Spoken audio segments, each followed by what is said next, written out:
আল্লাহ পাক এই কাফেরদের শত্রু আল্লাহ পাক শত্রু ঘোষণা করলেন তাদেরকে, যারা জিবরিল আমিনের সঙ্গে শত্রুতা রাখে।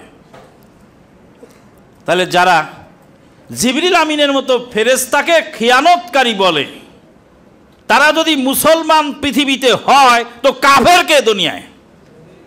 কাফের কোথায়?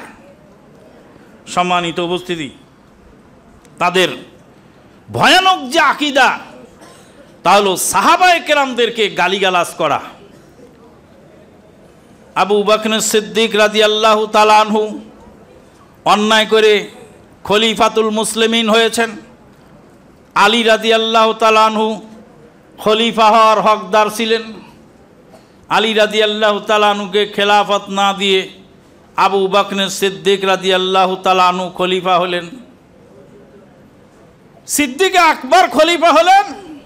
এই খলিফা হওয়ার পিছনে আবু বকর সিদ্দিক এবং তার মেয়ে আয়েশা রাদিয়াল্লাহু তাআলা আনহা আর সমস্ত সাহাবীদের ষড়যন্ত্র ছিল।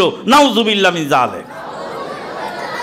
সাহাবীদেরকে যারা ষড়যন্ত্রকারী বলে, সাহাবীদেরকে যারা দুষ্কৃতিকারী বলে, মা আয়েশা সিদ্দিকা রাদিয়াল্লাহু তাআলা আনহাকে যারা চরিত্রহীনা বলে গালি দেয় এবং তাদের আকীদা ও বিশ্বাস এক সময় তারা মক্কা মদিনা দখল করবে, মক্কা মদিনায় এসে মা আয়েশা সিদ্দিকা রাদিয়াল্লাহু তাআলা আনহার কবর খনন করে সেখান থেকে তাকে উঠিয়ে তার এই মরা দেহে জেনার হদের চাবুক পিটাবে। নাউজুবিল্লাহ।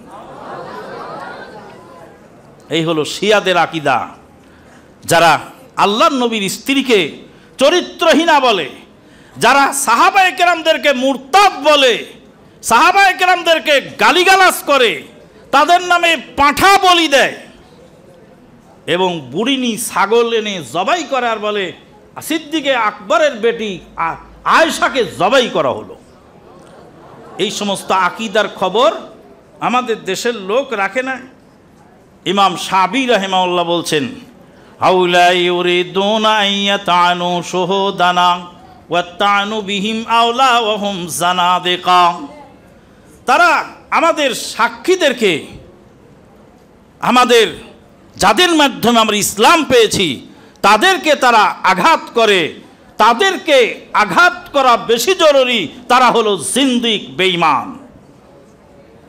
সম্মানিত উপস্থিতি, সাহাবায়ে কেরামদেরকে গালিগালাজ এবং তাদের উপরে লানত বর্ষণ যারা করে তারা হলো শিয়া। শিয়াদের অনেক আকীদা আছে। তাদের কোরআন মজিদে আলাদা এক্সট্রা সূরা আছে, সেই সূরাটার নাম হলো সূরাতুল ওয়ালায়া।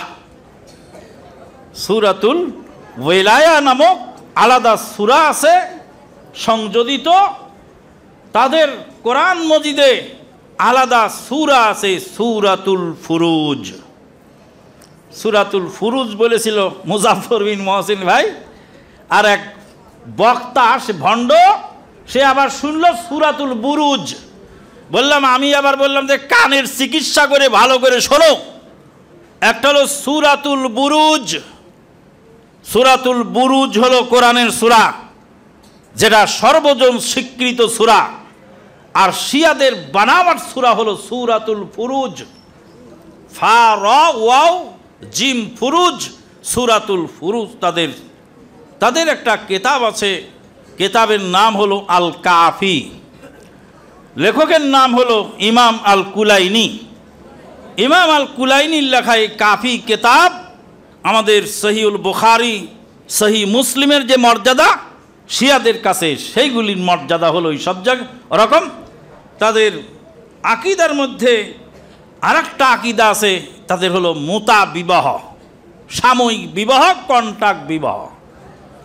1 ঘন্টার জন্য কোনো মহিলাকে ভালো লাগলো, কিছু মহারণা ধার্য করে তারপরে বিয়ের ব্যবস্থা করলো, 1 ঘন্টা তার সঙ্গে জেনা ব্যভিচার করে চলে গেল। এটা হলো তাদের ধর্ম।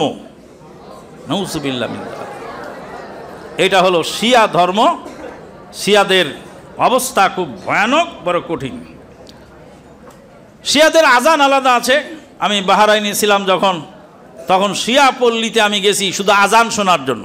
আজান দেয় আশহাদু আন্না মুহাম্মাদার রাসূলুল্লাহ, আশহাদু আন্না আলিয়ান ওয়ালিউল্লাহ, আশহাদু আন্না আলিয়ান হুজ্জাতুল্লাহ।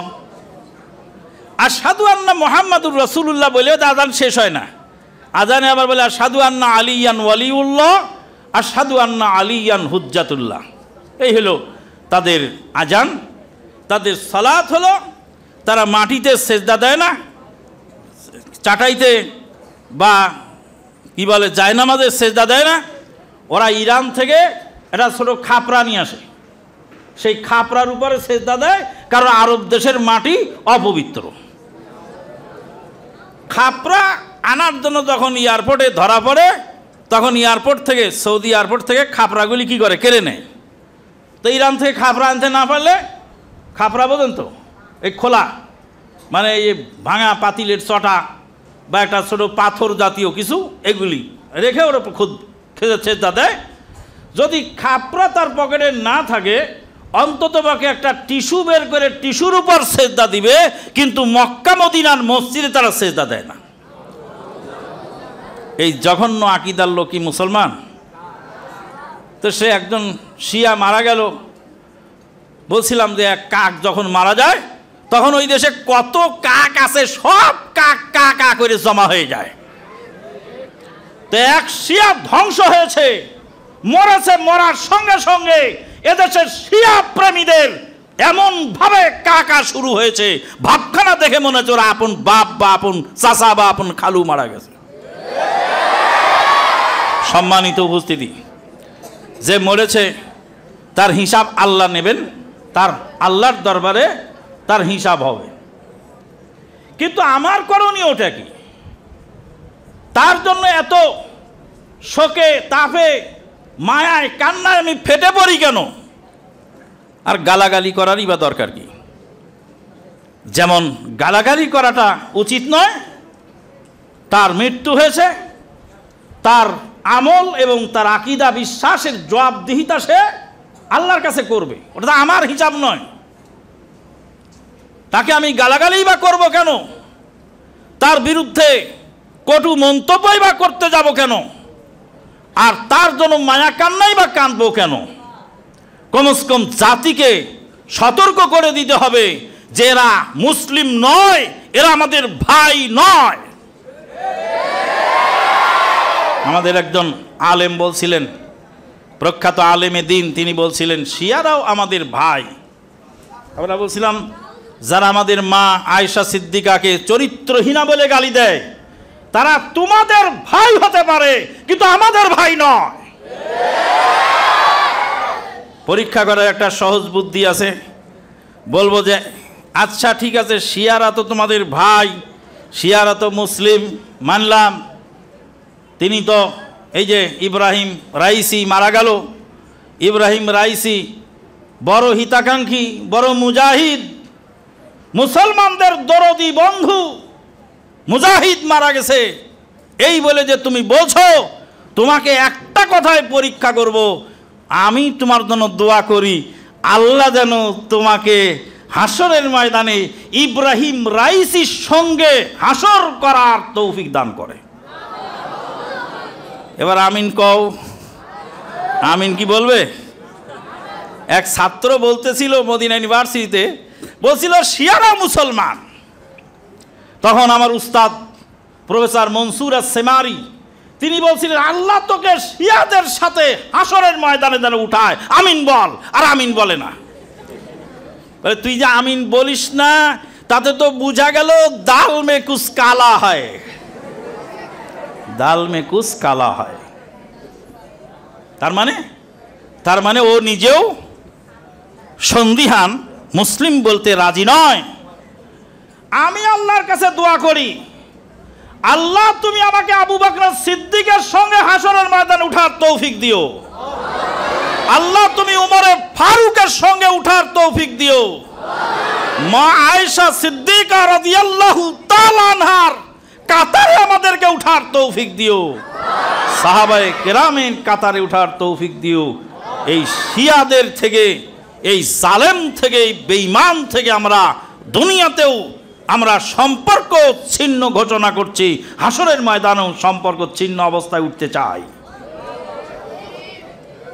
সম্মানিত উপস্থিতি, শিয়াদের সবচেয়ে বড় যেটা পয়েন্ট সেটা হলো তাদের একটা নীতি আছে, তার নাম হলো তকিয়া নীতি। তকিয়া নীতি মানে হলো ধোঁকাবাজির নীতি।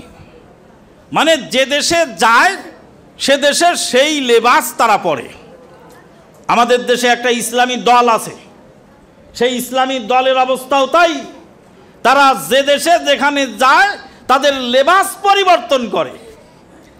এদেশের বড় ইসলামী দলের বড় লিডারকে সাংবাদিকেরা জিজ্ঞেস করেছিল যে আপনারা যে ইসলাম কায়েমের জন্য মাঠে ময়দানে সংগ্রাম করেন, তো আপনাদের এই ইসলামের নমুনা পৃথিবীর কোন দেশে আছে?